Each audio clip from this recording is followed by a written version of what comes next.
ವರಮಹಾಲಕ್ಷ್ಮಿ ಹಬ್ಬ ಯಾವಾಗ ಮತ್ತು ಕಳಸವನ್ನು ಪ್ರತಿಷ್ಠಾಪನೆ ಮಾಡುವ ವಿಧಾನಗಳು ಹೇಗೆ? ಬನ್ನಿ ಇವತ್ತಿನ ಮಾಹಿತಿಯಲ್ಲಿ ಸಂಪೂರ್ಣವಾಗಿ ತಿಳಿದುಕೊಳ್ಳೋಣ.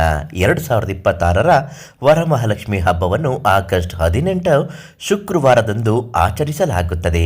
ಶ್ರಾವಣ ಮಾಸದ ಶುಕ್ಲ ಪಕ್ಷದ ಪೂರ್ಣಿಮೆಗೆ ಮುಂಚಿತವಾಗಿ ಬರುವ ಶುಕ್ರವಾರ ಕಳಸ ಪ್ರತಿಷ್ಠಾಪನೆ ಮಾಡುವ ಸರಳ ಮತ್ತು ಶಾಸ್ತ್ರೋಕ್ತ ವಿಧಿವಿಧಾನಗಳನ್ನು ಹೇಗೆ ಮಾಡಬೇಕು ಅಂತ ತಿಳಿಸುವ ಮೊದಲು ಅದೃಷ್ಟಧಾರೆ ಫೇಸ್ಬುಕ್ ಪೇಜನ್ನು ನೀವು ಇನ್ನೂ ಫಾಲೋ ಮಾಡ್ತಿಲ್ಲ ಅಂದರೆ ಮೊದಲು ನಮ್ಮ ಪೇಜನ್ನು ಫಾಲೋ ಮಾಡಿ. ಪ್ರತಿದಿನ ಇಂತಹ ಸಮಸ್ಯೆಗೆ ಪರಿಹಾರ ಮತ್ತು ಶಾಸ್ತ್ರೋಕ್ತ ಮಾಹಿತಿಗಳು ಉಚಿತವಾಗಿ ಲಭ್ಯವಾಗುತ್ತೆ.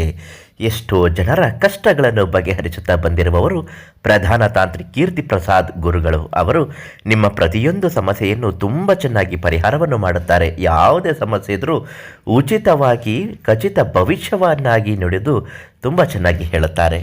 ಇನ್ನು ವರಮಹಾಲಕ್ಷ್ಮಿ ಹಬ್ಬದ ಪ್ರಯುಕ್ತ ಕಳಸ ಪ್ರತಿಷ್ಠಾಪನೆ ಮತ್ತು ಯಾವಾಗ ಅಂತ ನಾವು ತಿಳ್ಕೊಳ್ಳೋದಾದರೆ, ಮೊದಲು ಕಳಸ ಪ್ರತಿಷ್ಠಾಪನೆ ಮಾಡುವಾಗ ಬೇಕಾಗಿರುವ ಸಾಮಗ್ರಿಗಳು ಬೆಳ್ಳಿಯ ಅಥವಾ ತಾಮ್ರದ ಚೆಂಬು. ತುಂಬಾ ಅನುಕೂಲ ಇರುವವರು ಬೆಳ್ಳಿ ಅಥವಾ ಚಿನ್ನದ ಚೆಂಬುಗಳು ಕೆಲವರು ಮಾಡ್ತಾರೆ. ಆದರೆ ಶುದ್ಧ ಭಕ್ತಿ ಇದ್ದರೆ ಸಾಕು. ಮನೆಯಲ್ಲಿರುವ ತಾಮ್ರದ ಒಂದು ಹಿತ್ತಾಳೆಯ ಪಾತ್ರವೇ ಆದರೂ ಸಾಕಾಗತ್ತೆ.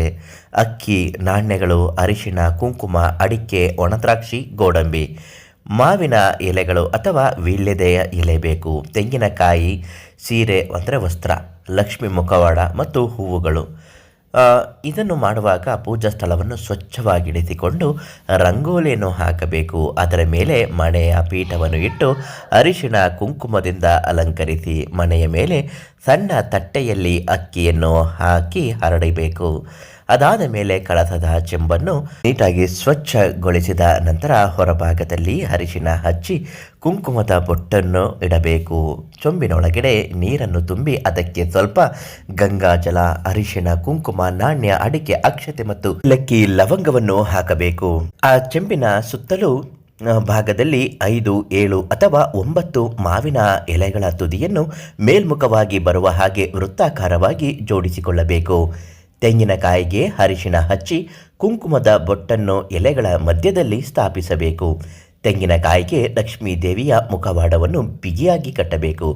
ಕಳಸಕ್ಕೆ ಚಿಕ್ಕ ಸೀರೆ ಅಥವಾ ವಸ್ತ್ರವನ್ನು ಉಡಿಸಬೇಕು. ಆಭರಣಗಳು ಮತ್ತು ಹೂವಿನ ಹಾರದಿಂದ ಅಲಂಕಾರ ಮಾಡಿಸಿ ಸಿದ್ಧಪಡಿಸಬೇಕು. ಸಿದ್ಧಪಡಿಸಿದ ಕಳಸವನ್ನು ಅಕ್ಕಿಯನ್ನು ಹರಡಿರುವ ಪೀಠದ ಮಧ್ಯಭಾಗದಲ್ಲಿ ಪ್ರತಿಷ್ಠಾಪಿಸಬೇಕು.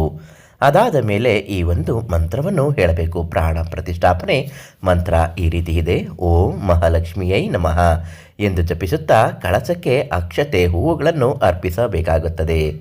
ಈ ರೀತಿ ಮಾಡುವುದರಿಂದ ಕಳಸ ಪ್ರತಿಷ್ಠಾಪನೆಗೆ ದೈವ ಅನುಗ್ರಹ, ಪ್ರೇರಣೆಗಳು ತುಂಬಾ ಬೇಗ ಚೆನ್ನಾಗಿ ಉಳಿದು ಬರುವಂತೆ ಆಗುತ್ತದೆ.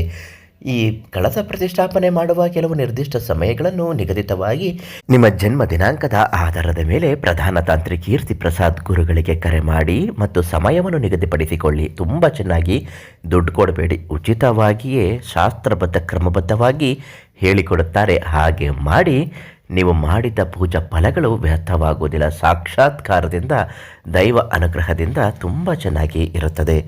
ನಿಮ್ಮ ಕಷ್ಟಗಳ ನಿವಾರಣೆಗೆ ಪ್ರಧಾನ ತಾಂತ್ರಿಕ ಕೀರ್ತಿ ಪ್ರಸಾದ್ ಗುರುಗಳಿಗೊಂದು ಕರೆ ಮಾಡಿ. ಪ್ರತಿಯೊಂದು ಕಷ್ಟವನ್ನು ತುಂಬ ಚೆನ್ನಾಗಿ ಪರಿಹಾರವನ್ನು ಮಾಡಿಕೊಡುತ್ತಾರೆ.